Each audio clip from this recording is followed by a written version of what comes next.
Seja convosco. Ele está no meio de nós. Proclamação do Evangelho de Jesus Cristo segundo Mateus. Glória a vós, Senhor.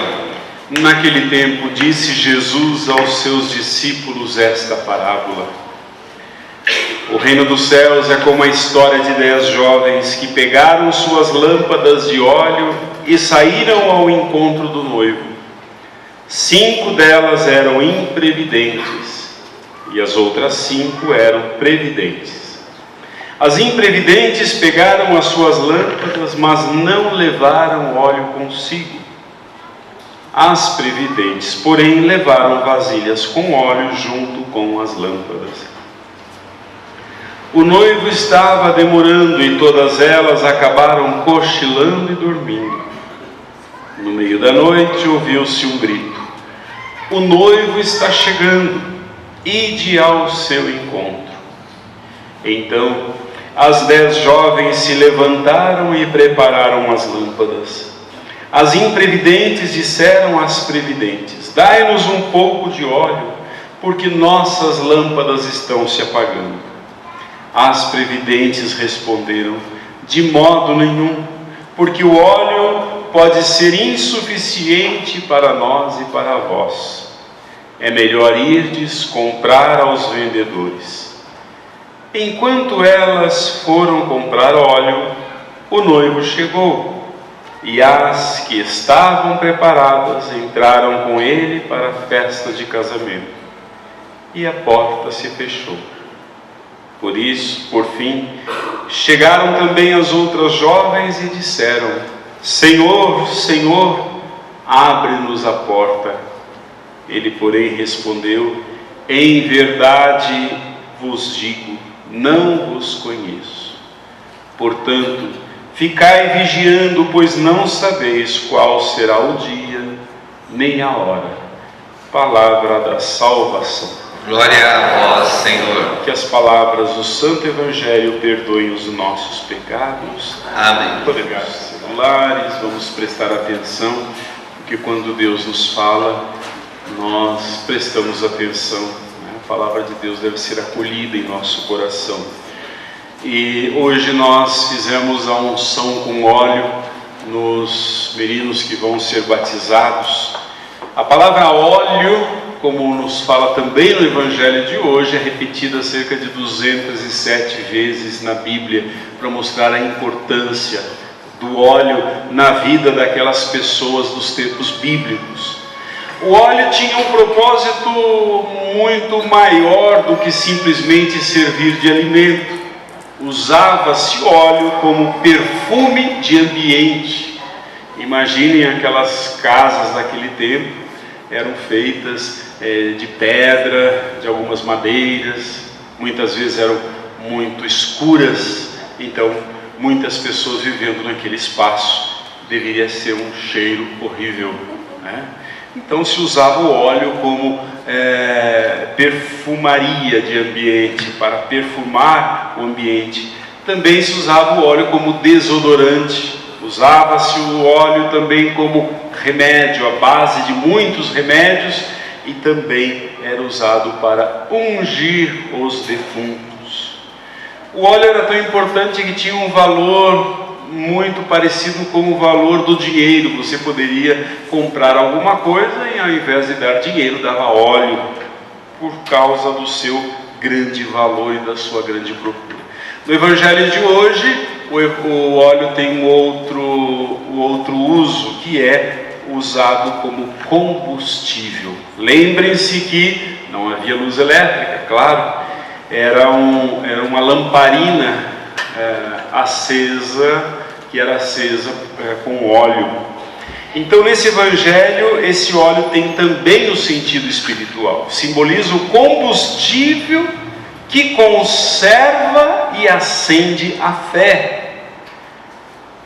E isso Jesus coloca no sentido de que de uma preparação à vinda do Senhor no fim dos tempos. São Mateus, o evangelista de hoje, fala de 10 moças, de 10 jovens, ou, se a gente preferir, de 10 madrinhas de casamento. Elas tomam suas lâmpadas e vão ao encontro do noivo. Para nós isso parece estranho, né? As madrinhas de casamento irem ao encontro do noivo. Para nós é estranho, mas não para aquela época. A festa de casamento era preparada na casa do noivo e não da noiva. E a festa só começava com a entrada do noivo e da noiva e da família da noiva na casa. Então toda a festa era em função do noivo e não da noiva, como é hoje. Então o noivo saía, saía preferencialmente no final da tarde ou à noite, não tinha horário. Ele saía ao encontro da noiva na sua casa, mas não tinha hora de chegar. A única pessoa que sabia o horário do casamento era o pai da noiva, porque ele tinha que deixar, o pai do noivo, que tinha que deixar a casa preparada para a chegada do noivo. O noivo saía e ele sabia, o pai, portanto, que horas que ele ia chegar. E quando o noivo saía de casa, muitas vezes saía no escuro. Por isso a função das 10 jovens, das 10 madrinhas de casamento, elas ficavam com a vela acesa para iluminar o caminho. Mas como não sabiam que hora o noivo iria chegar, aí Jesus fala que 5 delas eram as espertas e 5 delas eram as preguiçosas. 5 delas, prevendo que a chegada do noivo poderia demorar, então elas compraram um combustível a mais, compraram uma lata a mais, de óleo. Se faltar o óleo no meio da noite, nós temos aqui um óleo reserva. Meus irmãos, o evangelho de hoje nos fala, portanto, de um problema espiritual. Não é de um problema material. Ele quer dizer que as imprevidentes, aquelas que não foram tão espertas, elas confiaram demasiadamente naquilo que tinham e acharam que aquilo que elas tinham seria suficiente. Às vezes nós achamos que fazer a primeira comunhão é suficiente. Depois receber a crisma é suficiente. Não precisa de mais nada, não precisa nem voltar para a igreja mais, já fez tudo. Minha filha já fez a primeira comunhão, não é assim que nós falamos? O meu filho já fez a primeira comunhão, a primeira Eucaristia. Então já fez, quer dizer, terminou, acabou, não precisa de mais nada. Acontece que não. Como as imprevidentes nesta parábola, elas, por pensarem assim, acabaram ficando no escuro e não puderam ver o noivo quando ele chegou. Jesus usou esta parábola para ensinar aos seus discípulos sobre a realidade da sua segunda volta e a necessidade de uma exata preparação, pois os não preparados ficarão no escuro, não o verão quando ele voltar. Jesus vai voltar um dia, ele vai voltar, essa é a nossa fé, Jesus vai voltar. E os que estiverem ali esperando a volta do Senhor com grande ansiedade, como nessa festa de casamento que as pessoas ficavam ansiosas pela chegada do noivo, assim aqueles cristãos que ficarem ansiosos pela chegada do Senhor não serão pegos de surpresa. E como diz São Paulo na primeira epístola aos Tessalonicenses, os que forem achados dignos se levarão com ele nas nuvens do céu. A festa de casamento naquela época mobilizava a todas as pessoas, e não apenas os pais dos noivos. Aqueles que não se mexessem não podiam participar da festa. Jesus um dia voltará, como nós dissemos, e aqueles que forem espertos em matéria de fé, esses é que receberão a vida eterna. Aqueles que se prepararam então na ação, empenhando o seu tempo e energia na própria evolução espiritual. Nós vivemos hoje muito preocupados com a nossa evolução material. Hoje, grande parte da juventude já está fazendo o seu primeiro milhão aos 16, 17 anos de idade.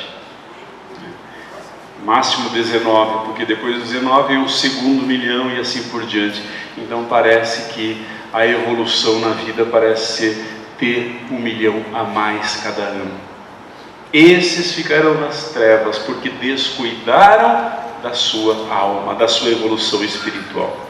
Então serão 2 tipos de pessoas deixados para trás. Veja se você não está aí, viu? Porque senão a coisa vai ficar feia.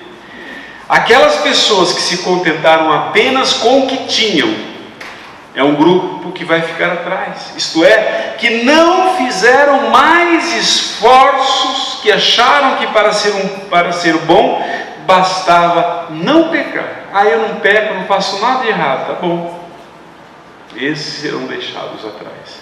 E também aqueles que, achando que o noivo demorava, começaram a baixar a guarda, dizendo assim: esse negócio de Deus, de religião, de fé, vou deixar quando ficar mais velho, porque eu tenho a minha vida toda pela frente, eu sou jovem, então eu vou gastar a minha juventude, eu preciso aproveitar. Esses 2 tipos de pessoas serão deixados para trás. A lição que aprendemos hoje, meus irmãos, é que não existe preparação de última hora. Sabem por quê? Porque nós não sabemos quando vai ser a nossa última hora. Juventude hoje, muito pelo contrário, não é garantia de chegar à velhice. Não é. Não é garantia nenhuma. Não é garantia de vida. Nós ouvimos tantos exemplos de pessoas que choram pela perda de filhos. Então, não deixar para o último momento, porque nós não sabemos quando vai ser o último momento. Mas por mais trágico que pareça ser esse evangelho não é uma notícia ruim, não. Ele não é uma mensagem de ameaça, é uma mensagem de amor. Pode não parecer, mas é uma mensagem de amor. Jesus não quis intimidar ninguém. Ele não pretendeu ameaçar ninguém com o inferno. Ficar preparado não é uma obrigação, é um convite.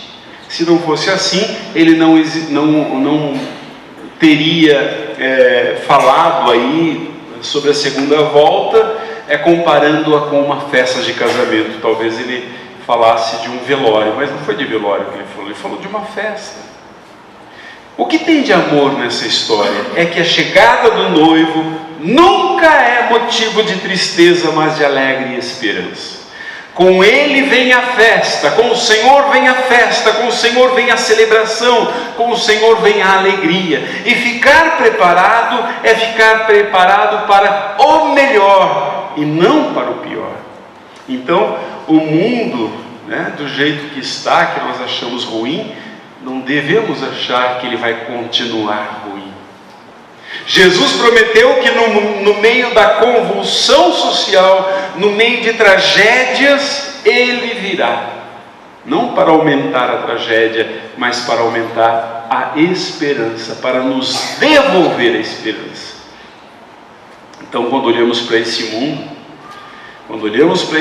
que estamos deixando para os nossos filhos, ficamos com medo, ficamos apreensivos.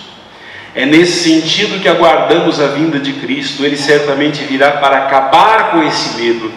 Ele certamente virá para renovar a nossa esperança. Ele vai voltar para nos devolver a fé que nos é roubada pelos acontecimentos desastrosos à nossa volta. Como então devo me preparar?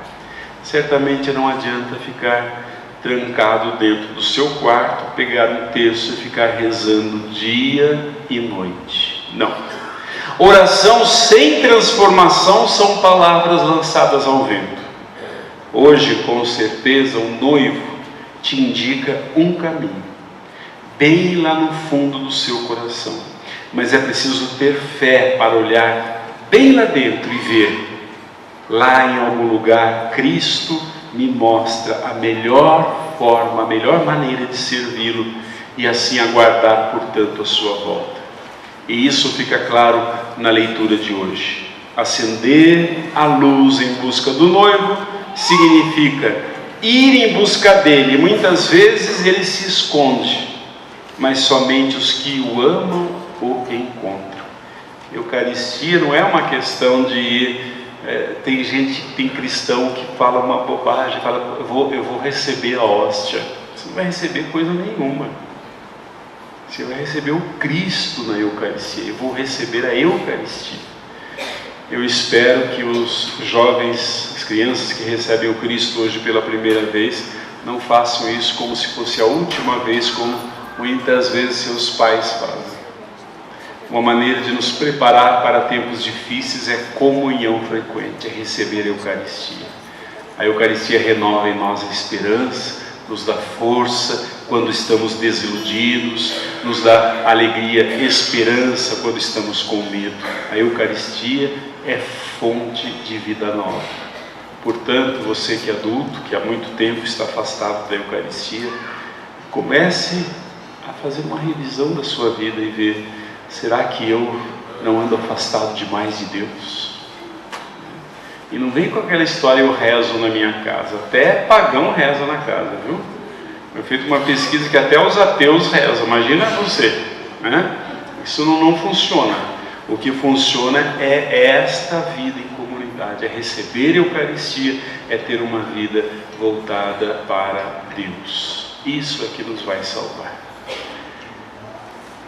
Vamos então continuar a nossa celebração com agora a profissão de fé das crianças. Então eu chamo aqui à frente